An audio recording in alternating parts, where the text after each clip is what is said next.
കൊടുവേലിക്ക് അഗ്നി എന്നൊരു പര്യായമുണ്ട്. ഈ കൊടുവേലി തന്നെ 3 തരമുണ്ട്.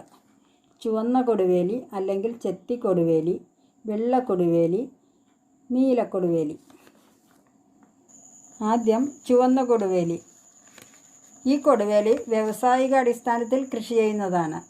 ത്വക്ക് രോഗ സംബന്ധമായും ഉദരരോഗ സംബന്ധമായും ഇതിന് ഉപയോഗമുണ്ട്. ഇതിൻ്റെ വേര് അല്ലെങ്കിൽ കിഴങ്ങാണ് പ്രധാനമായും ഉപയോഗിക്കുന്നത്.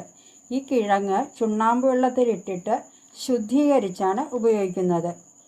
അല്ലാതെ ഉപയോഗിച്ചാൽ നമ്മുടെ കൈക്ക് വരെ ചെറിയ പൊള്ളൽ ഉണ്ടാക്കുന്നതാണ്.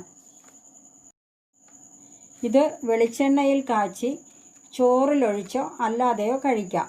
അർശസ്, വയറുകടി, അൾസർ എന്നിവ പൂർണ്ണമായും മാറുന്നതാണ്. പ്ലംബാഗോ റോസിയ എന്നാണ് ഇതിൻ്റെ ശാസ്ത്രീയ നാമം. ഗർഭിണികൾക്ക്